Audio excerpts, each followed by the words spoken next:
že som piči, hej? Karlo, si uvedomuje, že to tvoje správanie je teraz úplne detinské a nemiestne. Nehovor, počúvaj, 10-10, nerieš. Dohodnite zmluvu 10-10, nerieš do piči.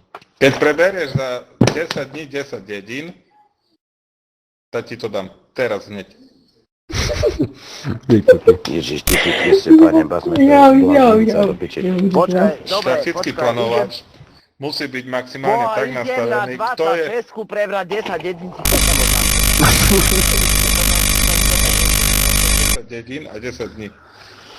Na 26 mám do piči nastavené, keľo ja chcem.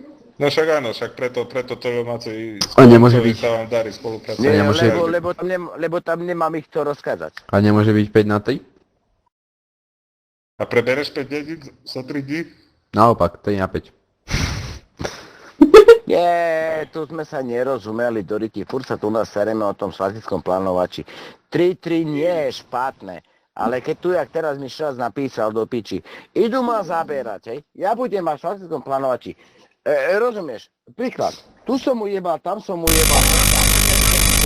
Ako logicky, teraz ešte mám kladku na Vigasovi, lebo má bán, to je 4. Tak to Potom mám rozpekneme na druhej 6 na 9. dedine, lebo aby som vedel, kurva, na spodku podo mnou, lebo keby ju zabrali, aby som napríklad 6 šlachty, hej?